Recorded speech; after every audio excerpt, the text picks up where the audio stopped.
Ok, muy bien. Muy bien, hermanos. Entonces, este mensaje es la continuación o la segunda parte, la parte complementaria de lo que estuvimos observando la semana pasada en Colosenses 1, abordando el pasaje del versículo 15 hasta el versículo 20. Son 6 versículos que requieren de nuestra atención, de nuestra reflexión, porque es un pasaje profundo que tiene mucho que decirnos verso por verso, pero que hablamos los primeros 3 la semana pasada, versículos 15, 16 y 17. Y si alguno de ustedes no escuchó el mensaje de la semana pasada, no estuvo aquí con nosotros, lo invito a que pueda verlo en nuestro canal de YouTube bajo el título Él es Cristo, primera parte. Entonces, el día de hoy, la reflexión se titula Él es Cristo, la segunda parte. Y el título hace mucha referencia a lo que aborda este pasaje. Él es Cristo. Y en este tiempo, hermanos, hemos estado sumergidos en el texto del 15 al 20, en donde nosotros vamos a encontrar un contenido muy profundo, pero a la vez un contenido bastante reconfortante para nosotros que somos la iglesia del Señor. Es un pasaje que si ustedes lo leen a primera vista, sin un estudio, sin una intención de descubrir el sentido que hay en el pasaje, es un pasaje complejo, es un pasaje que dice cosas fuertes, concretas, pero que a la vez son poco comprensibles para nuestro entendimiento humano.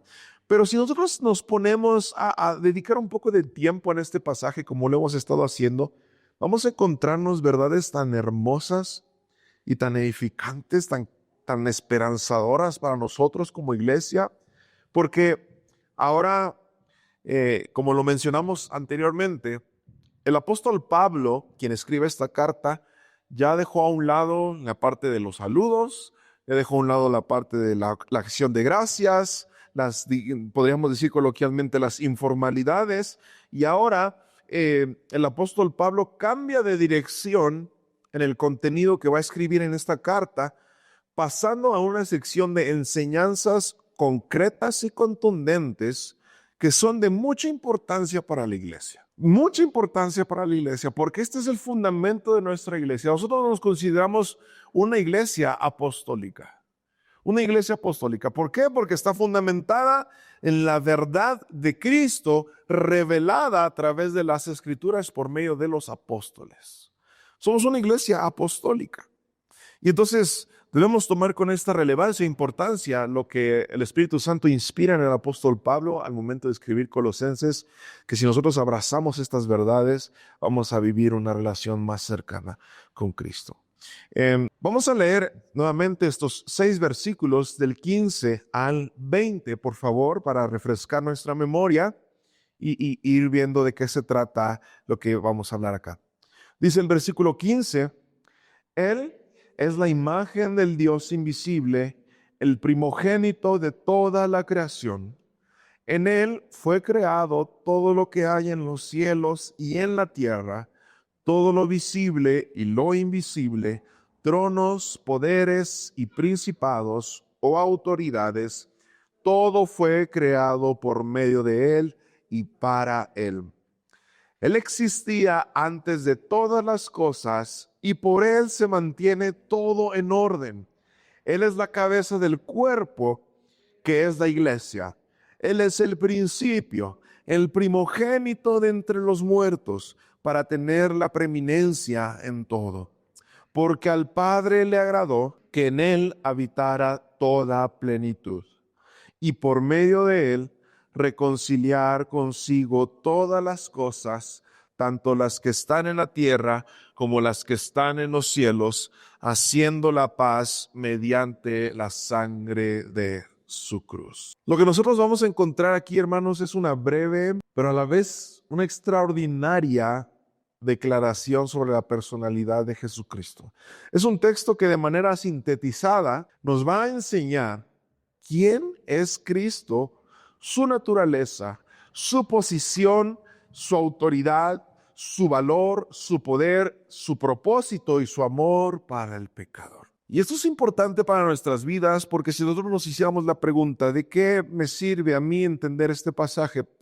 Pues muchas veces realmente no conocemos a nuestro Salvador. No sabemos quién es en realidad. No comprendemos la grandeza de Cristo.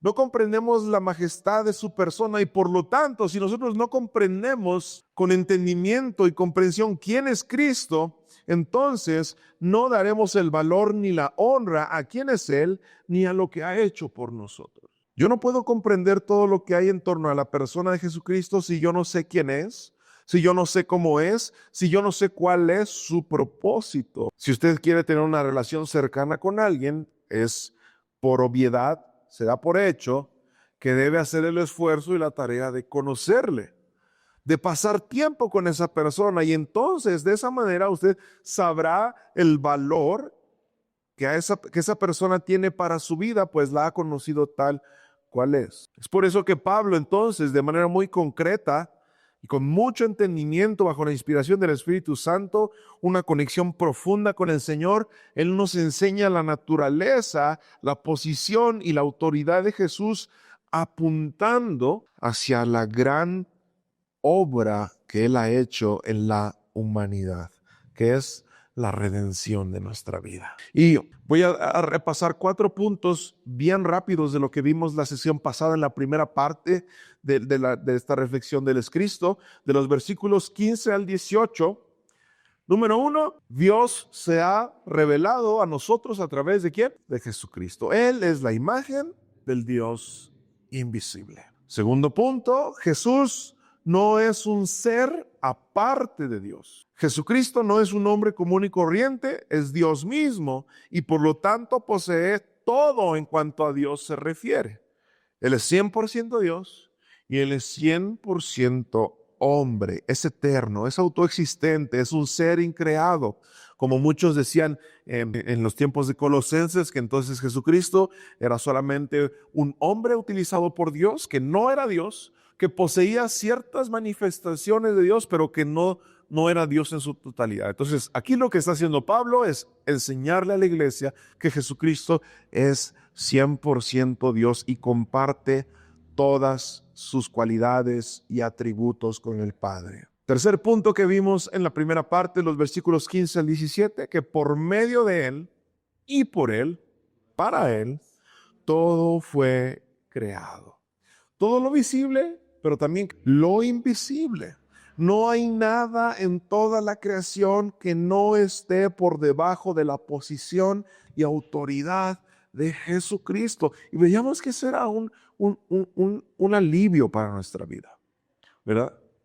Entender que todo fue creado por medio de Él y para Él es un alivio para nuestras vidas, porque entonces toda situación que nos rodee, toda necesidad, todo temor, toda circunstancia que intenta robarnos la paz, la tranquilidad, y nosotros entender que todo cuanto existe, aún lo invisible, fue creado por medio de Él y para Él, a mí me da la seguridad de que mi vida está bajo su control y de que nada de lo que está atentando contra mi vida, ni nada de lo que está quitándome el sueño, ni la paz, ni nada de eso va a salirse del control de Dios, porque aún eso está bajo su control, bajo su autoridad, bajo su señorío. Y esto era importante que los colosenses no recordaran, porque recuerden que una de las falsas enseñanzas de las cuestiones que ellos estaban tentados a hacer era que veneraran ciertas potestades, poderes angelicales de huestes de maldad, y entonces, para entonces ellos sentirse seguros y que su vida no fuera atentada por esos huestes de maldad, ellos veneraban a estas huestes de maldad, veneraban aquello invisible, y entonces de esa manera ellos sentían que aplacaban a estos poderes invisibles que atentaban contra su vida. Pero Pablo les está diciendo, aún eso, en el versículo 16, todo lo visible y lo invisible, tronos, poderes, principados, autoridades, todo fue creado por medio de Él y para Él. Derriba toda falsa creencia acerca de que algo podía atentar contra la vida de la iglesia. Y por último, cuarto punto, Él es el origen de la creación. Él estaba antes de todas las cosas creadas. Él sostiene la creación y la mantiene en orden. Y Él mismo es el fin de la creación. Él es el origen, Él es quien la sostiene y Él es el fin de la creación. Bajo esos principios que nos sirven de fundamento para los siguientes 3 versículos, vamos a ver entonces cada uno de ellos. A partir del versículo 18, 19 y 20. El versículo 18 dice lo siguiente: Él es la cabeza del cuerpo, que es la iglesia. Él es el principio, el primogénito de entre los muertos, para tener la preeminencia en todo. ¿Qué vemos en este versículo, hermanos? No perdamos de vista la idea que ha venido desarrollando Pablo. Él existe antes de todas las cosas. Todo fue creado por medio de Él y para Él. Él es la imagen del Dios invisible. Y podemos ver aquí en el versículo 18 que continúa con la idea de la posición principal de Cristo por sobre todas las cosas. Comienza diciendo el apóstol Pablo: Él es la cabeza del cuerpo. Él es la cabeza del cuerpo. Nos relaciona ahora la posición de autoridad, de supremacía, de principalidad, de estar por encima de todas las cosas. Ahora lo aterriza el apóstol Pablo a la iglesia, la familia de Dios, nosotros, su pueblo, su cuerpo. Y la forma en la que Pablo fue inspirado por el Espíritu Santo para concebir la idea de la relación entre Jesucristo y su iglesia, es decir, aquellos que han sido salvos del pecado, aquellos que han sido perdonados y han hallado gracia delante de Dios, es muy interesante porque Pablo lo hace a través de la metáfora del cuerpo, ¿verdad? Del cuerpo. Y algún tiempo después de escribir Colosenses, Pablo va a explicar esta idea más detalladamente en la carta que él escribe a los Efesios. Fíjense ahí lo que dice. En la Biblia tienen que ir atrás, pero Efesios se escribió después de Colosenses, entonces vamos un poquito atrás a Efesios, la carta que está antes, dos antes de Colosenses, Efesios capítulo 1, versículos 22 y 23. Fíjense cómo la idea de pensamiento que el apóstol Pablo sostuvo al escribir Colosenses sobre la superioridad de Cristo y su lugar en medio de la creación y la redención, la vemos en Efesios 1, 22 y 23. Fíjense lo que dice: Dios sometió todas las cosas bajo sus pies y lo dio a la iglesia como cabeza de todo. Pues la iglesia es su cuerpo, la plenitud de aquel que todo lo llena a plenitud. Parece que estamos leyendo Colosenses. Parece que estamos leyendo la misma idea del apóstol Pablo en capítulo 1. Todas las cosas las sometió bajo sus pies y lo dio a la iglesia como cabeza de todo, pues la iglesia es su cuerpo. Y luego vemos la palabra plenitud, que la vamos a encontrar más adelante.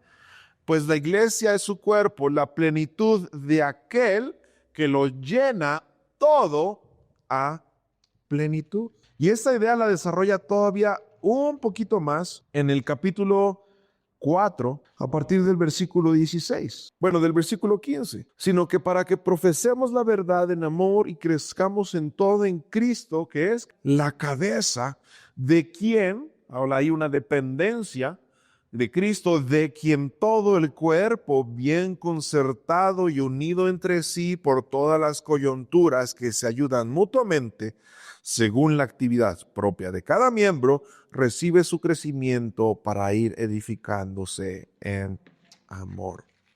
Entonces vemos esta idea que Pablo concibe como la relación entre Jesucristo y la iglesia, entre la cabeza y el cuerpo. Pablo lo que está haciendo está reforzando la idea de la superioridad y la autoridad de Cristo sobre aquellos a quienes Él ha trasladado a una relación cercana con Él por medio de haber muerto en la cruz. Por medio de haber muerto en la cruz. Y lo hace a través de la metáfora del cuerpo, donde todo nuestro cuerpo, nuestras manos, nuestras pies, nuestras piernas, nuestros pulmones, nuestro corazón, todo está dirigido, ordenado por la cabeza. Hay una idea muy concreta que Pablo quiere transmitir aquí, hermanos. Es como como un río que desciende desde lo más alto de un volcán, de una montaña, y entonces hace su cauce hasta llegar a las faldas de la montaña, y entonces se genera un pequeño lago, un pequeño manantial. Pero ¿qué pasa si nosotros quitásemos o tapáramos la fuente de donde brota esa agua? Todo lo demás desaparece. Eventualmente el lago o el manantial se secará. Es como si nosotros tratáramos de tener un río sin una fuente de donde brotara agua. Si no hay una fuente, no hay río, no hay lago. La iglesia es el cuerpo, es el río en donde Cristo es la fuente. Y en ese sentido, hermanos, si la iglesia, porque esto es importante para nosotros, si la iglesia trata de poner cualquier otra cosa en el lugar que solamente le corresponde a la cabeza o a la fuente, ¿qué es lo que va a suceder con el cuerpo, hermanos? Se va a morir. El cuerpo se va a morir. Si la iglesia intenta poner algo en el lugar que solamente a Cristo le corresponde como la cabeza y autoridad, entonces eventualmente esa iglesia morirá. ¿Qué estaba sucediendo con el lugar que solo Cristo puede ocupar en la iglesia de Colosas? Lo que estaba sucediendo es que entonces ellos estaban empezando a sustituir la cabeza por un pie, por una mano, por cualquier otra cosa que no fuera la cabeza, y entonces Pablo sabía que si sucedía eso, el cuerpo iba a comenzar a morir. El cuerpo iba a comenzar a debilitarse y entonces esa iglesia iba a dejar de existir. Los colosenses estaban siendo tentados a suplir algo muy diferente a Cristo y ponerlo en el lugar de Cristo, y entonces Cristo quedar en un segundo término. Qué peligroso es eso, ¿verdad? Y nosotros podemos decir, ay, eso suena muy feo, muy radical. Eso suena totalmente ilógico, ¿verdad? Pero ¿qué sucede con las iglesias de nuestro tiempo, hermanos? Sucede muchas veces lo mismo. Ponemos, en vez de Cristo en la cabeza, ponemos al pastor. Ponemos a la iglesia misma. Ponemos el plan de actividades por encima de Cristo. Ponemos nuestra religiosidad en la cabeza. Ponemos nuestra propia concepción de quién es Dios y no nos preocupamos por conocerle bien, y entonces tenemos una cabeza que no es una cabeza. Y eventualmente nuestra vida con ese tipo de dirección y liderazgo morirá. Él es la cabeza del cuerpo, que es la iglesia. Hay iglesias que han sustituido a Cristo por otro tipo de deidades, de ídolos. Y entonces Cristo ocupa un segundo término. La idea que Pablo nos transmite ahora es muy sencilla y clara. Si Cristo no está en la cabeza, si Cristo no es la autoridad de la iglesia, de mi vida, entonces voy a morir. Estaré débil. Estaré en oscuridad, sin dirección, sin rumbo. La segunda parte del versículo 18 resume el punto principal de los versículos anteriores, 15, 16 y 17, declarando que no hay nada, hermanos, absolutamente nada en lo que Cristo no sea el primero, el mayor, el que está por sobre todas las cosas, el preeminente, el primogénito en todo, incluyendo un elemento más que Pablo menciona aquí: la primogenitura de entre los muertos. Eso no suena tan bonito. La primogenitura de entre los muertos. Y entender esta verdad que nos enseña hoy este pasaje es un flamazo de esperanza, así como cuando prendes el boiler y de repente ¡pum!, te explota. Y no sé si les ha pasado, a mí me pasó una vez, pero eso es algo que te hace unos toques, ¿verdad? Que te reaniman, que te hacen despertar. Entender lo que dice este pasaje es una llamarada de esperanza y ánimo para todo creyente, porque Cristo ha sido desde antes de la creación. Por Él fue creado todo y para Él fue creado todo. Nosotros fuimos creados por Él y para Él. Entonces, toda persona que intente buscar su propósito fuera de Cristo y fuera de servir a Cristo, entonces estará por completo perdida. Pero cuando el hombre quiso rebelarse en contra de Dios, quedó despojado y apartado de esa relación perfecta que tenía con Él, de una creación perfecta. Dios nos hizo perfectos en un principio. Una creación perfecta, pero que fue corrompida por la desobediencia y el pecado. Y entonces esa perfección con la cual nosotros fuimos diseñados en un principio de la creación, fue corrompida y nos alejó y entonces ya no éramos perfectos delante de Dios. ¿Y qué pasa aquí? Si la creación desde un principio ya no era perfecta, había sido manchada por el pecado, entonces necesita ser restaurada. Necesita ser restaurada. Es necesaria la restauración de la creación, un nuevo comienzo, una nueva oportunidad. Y ese nuevo comienzo, hermanos, ¿saben cuándo sucedió? Hay un punto específico de la historia cuando comienza la nueva creación. Al tercer día. Al tercer día. El comienzo de una nueva creación, de un nuevo mundo, de la obra de restauración de Dios para todas las cosas, sucedió al tercer día de la crucifixión. Al tercer día, Cristo resucitó de entre los muertos, siendo el primogénito de entre los muertos, el primogénito de la nueva creación. ¿Saben qué significa esto, hermanos? Que Cristo es el primogénito de la nueva creación, pues Él resucitó para no morir jamás. ¿Antes de Cristo hubo resurrecciones? Sí. Tenemos ahí a Lázaro. Tenemos a Talita Kumi, la niña que ya estaba muerta. Tenemos a Elías y el hijo de la viuda de Sarepta, que habían muerto y entonces fueron vueltos a la vida, fueron resucitados. Pero eventualmente esas personas volvieron a morir. No fue una resurrección completa o plena. Sin embargo, hermanos, la esperanza para nosotros es que entendemos que Jesucristo resucitó de entre los muertos, siendo el primogénito de la nueva creación. La primera resurrección para no morir jamás. Esta resurrección marca el comienzo de la nueva creación, hermanos.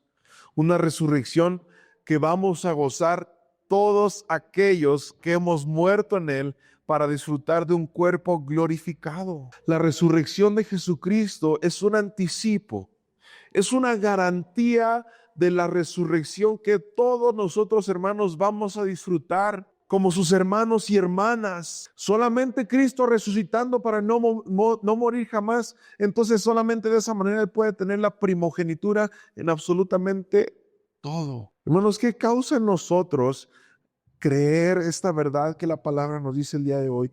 Que esa resurrección primera, el primogénito resucitó entre los muertos para mostrarnos y garantizarnos que nosotros compartiremos esa resurrección con Él. Una resurrección física, pero en donde hemos recibido una resurrección espiritual, hermanos. Hay un símbolo que Jesucristo instituyó para ser resucitados juntamente con Él, el bautismo. El bautismo. Por medio del bautismo, nosotros somos resucitados juntamente con Él, espiritualmente. El bautismo es el símbolo que el Señor instituyó para que entonces nuestra antigua naturaleza fuera muerta y resucitáramos en vida nueva con Él. Y si el Señor no viene antes de que nosotros perezcamos en nuestro cuerpo mortal, que creen, hermanos, que en el día en que Él venga, nuestro cuerpo resucitará, pero no con enfermedad ni con estas lonjitas de más.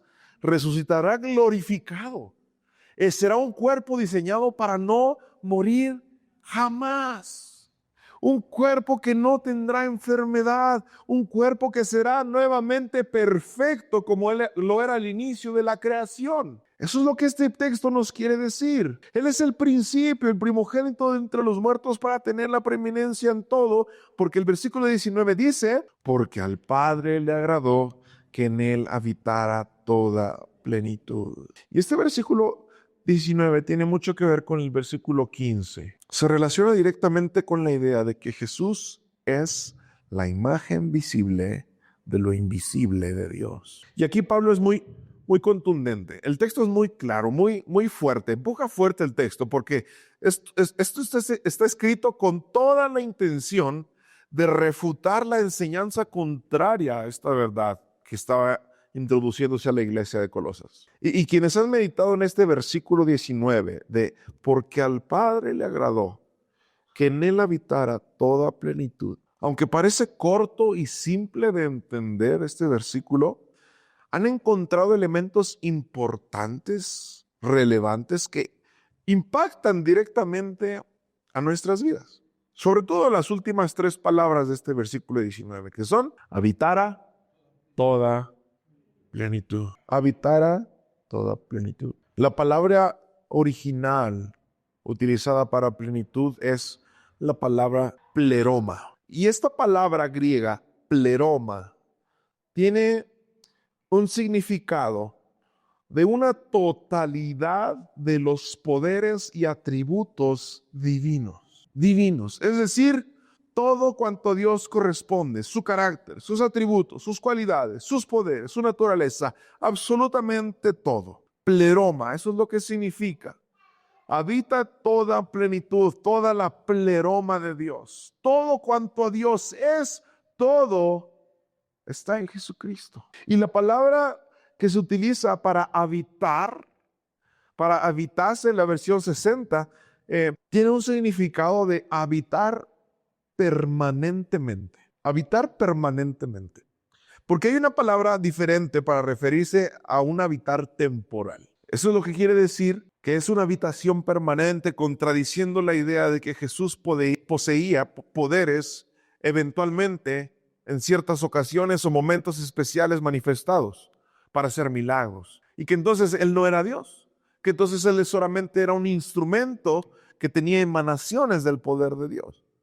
Pero Pablo está diciendo no, es una habitación no eventual ni temporal, es una habitación permanente, desde siempre y hasta siempre. Es una permanencia eterna que ha estado desde que Cristo ha estado.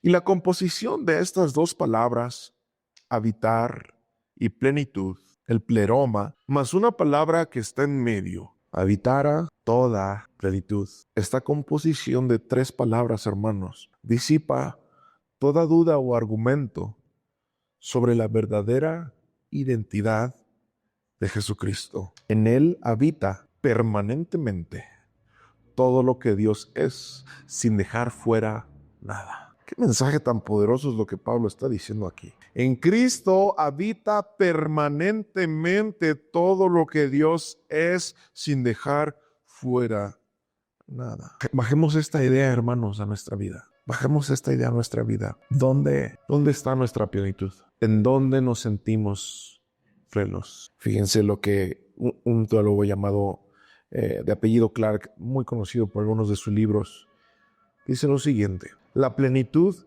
está en Jesucristo, no en una iglesia, no en un sacerdocio, no en un edificio, no en un sacramento, no en los santos, no en un método, programa o proyecto, sino en el mismo Jesucristo. Está en Él como un punto de distribución para que los que quieran más de Dios y de todo lo que Él es, lo puedan encontrar en Jesucristo. ¡Wow! ¡Qué asombroso es esto! Esto es algo que los colosenses estaban olvidando. Ellos ya no se sentían plenos. Ellos ya no se sentían completos en Cristo.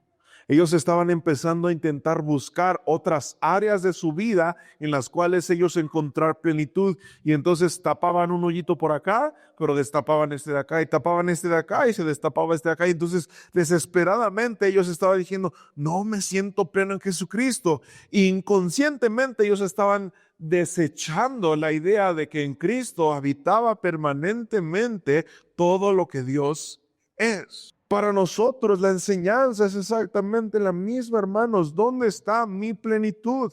¿Dónde me siento completo? Es que me siento completo cuando no estoy enfermo y todo está bien.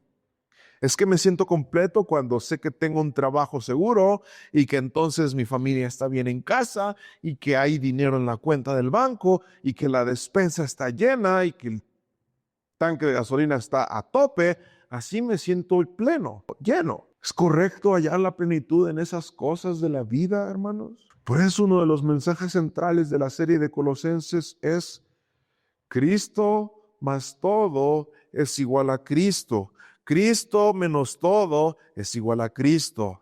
Todo menos Cristo es igual a nada. En un mundo tan materialista, hermanos, en un mundo lleno de bombardeos por poseer y poseer y poseer, el riesgo que corre la iglesia Es el mismo riesgo que corren los colosenses. Podemos venir a la iglesia, podemos cantar y dar nuestra mejor adoración, pero Cristo no puede estar en la cabeza.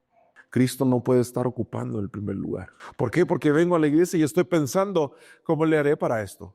¿Cómo le haré para aquello? Y es que si yo no tengo el dinero, yo no puedo venir a gusto a la iglesia. Y es que si no me dieron este trabajo, yo no puedo venir a gusto a la iglesia. Y es que mi carro, y es que mi familia, y es que está enfermo, yo no puedo venir a gusto a la iglesia. De esa manera yo me doy cuenta que la cabeza no lo está ocupando Cristo, que no está mi plenitud en Él. ¿Saben? Un indicador de qué tanto está mi plenitud en Cristo o no la está es con qué deseo vengo a la iglesia a buscarle. Con qué deseo anhelo que llegue el domingo. ¿Con qué deseo anhelo que llegue el tiempo en donde llegaré a mi casa y abriré mi Biblia y entonces pasaré un tiempo con Él? ¿Qué tanto lo deseo? Ese es el termómetro de dónde está mi plenitud. Porque al Padre le plació que allí estuviera la plenitud de la creación en Cristo. Ahí habita la plenitud en Cristo. Esta idea se extiende un poco más si ustedes escuchan la sesión del discipulado de esta semana que viene. Toma el mismo pasaje el pastor y desarrolla esta idea un poco más concreta en el sentido de la plenitud de Cristo en nuestras vidas. La obra de Cristo en nuestras vidas. Y refuerza muy bien lo que estamos hablando nosotros ahora. Lo recomiendo mucho. Y por último, el versículo 20. Y por medio de él, reconciliar consigo todas las cosas, tanto las que están en la tierra como las que están en los cielos, haciendo la paz mediante la sangre de su cruz. Este es el punto clímax del pasaje que hemos visto durante estos 2 domingos, hermanos. Punto clave. Pablo enfatiza a la persona de Cristo como única y suficiente para hacer la obra más magnífica y poderosa que jamás se haya visto, que jamás se haya podido manifestar. Acercar a la creación hacia su creador otra vez. Eso es lo que Pablo está diciendo aquí, hermanos. Aquel por el cual fueron hechas todas las cosas y para el cual fueron hechas todas las cosas, aquel que es el primogénito en todo, que es el primero en todo, aquel que tiene control sobre todas las cosas, supremo, increíble, majestuoso, glorioso, inigualable, único, todopoderoso, ese está acercando a la creación imperfecta, perdida, descarrilada, la está trayendo nuevamente hacia su creador. Hay que entender bien esto, hermanos. Ese Jesús que ocupa un lugar tan eminente y supremo, tan único, tan incomprensible para nuestro entendimiento, llegado el momento, se hizo hombre, se humilló hasta el castigo más vergonzoso y humillante para reconciliar todas las cosas, tanto las que están en los cielos como las que están en la tierra, haciendo la paz mediante la sangre de su cruz. En ese momento nuestro corazón late más fuerte. Ese Jesús que ocupa un lugar tan eminente, que posee la persona de Dios en sí mismo, que es Dios mismo, su propósito es reconciliarnos con el Creador. Versículos 21, 22 y 23. Esta idea del versículo 20, Pablo la hace más extensa y vamos a ver cosas todavía más interesantes. Pero fijémonos cómo Pablo conecta la declaración de quién es Cristo para nuestras vidas, de que no hay nadie como Él, que no hay nada que se le pueda comparar, que no hay nadie que tenga el poder y la autoridad y el señorío que solamente Él posee. Sin embargo, Él mismo, fue el que reconcilió todas las cosas mediante la sangre de su cruz. Hermanos, no hay otro camino al cielo, no hay otro camino a la eternidad si no es por medio de Cristo. No hay otro camino al Padre si no es por medio de Cristo. Uniendo todas las piezas de estos versículos, 6 versículos, Pablo nos está tomando de los hombros y nos está sacudiendo y nos está diciendo: iglesia, deja de buscar tu satisfacción, deja de buscar tu aprobación en cualquier otra cosa que no sea Él, porque solamente en Él puedes estar completo. Deja de buscar tu plenitud fuera de Cristo, porque solamente en Cristo la puedes tener verdaderamente. Necesitamos abrir nuestros ojos a lo que Cristo es, iglesia, para entonces entender, creer y recibir lo que Él ha hecho por nosotros en la cruz del Calvario. Y con esto concluimos este pasaje de los versículos 15 al 20, en donde Pablo nos ha impartido una cátedra y la Escritura nos ha hablado acerca de quién es el Señor, quién es Cristo. Y este Cristo ha hecho algo por mí, ha hecho algo poderoso en mi vida, y es acercarme a mí como creación, llevarme hacia mi Creador nuevamente. Vamos a orar. Señor, gracias porque solamente a través de tu Espíritu Santo podemos llegar a toda verdad. Porque tú eres quien nos habla. Tú eres el quien nos mueve el corazón, Señor. Tú eres quien sacude nuestro entendimiento con cosas que humanamente no podríamos entender. Por eso, Señor, yo me humillo delante de ti, Señor, y te pido, Señor, que esto que hemos aprendido, Señor, que esta verdad a la cual nos hemos expuesto, Señor, cambie nuestras vidas. Cambie por completo nuestra forma de ver la vida, Señor, de pensar. Señor, no podemos desechar algo tan valioso para nosotros. Qué asombroso es conocer quién es Cristo, Señor, y cuál es el lugar que Él tiene en la creación. Tú eres el primero en todo, Señor. Tú eres el primero desde siempre y para siempre. Y no hay nadie, Señor, que pueda sustituir el lugar que solamente a ti te corresponde. Queremos que tú seas la cabeza de esta iglesia. Queremos que tú seas la cabeza de nuestras vidas, Señor. Queremos que tú seas nuestra plenitud, que tú seas nuestro todo, Señor. Que dejemos de buscar fuera de ti cualquier otra cosa. Ayúdanos, Padre, en el nombre de Jesús. Te lo pedimos.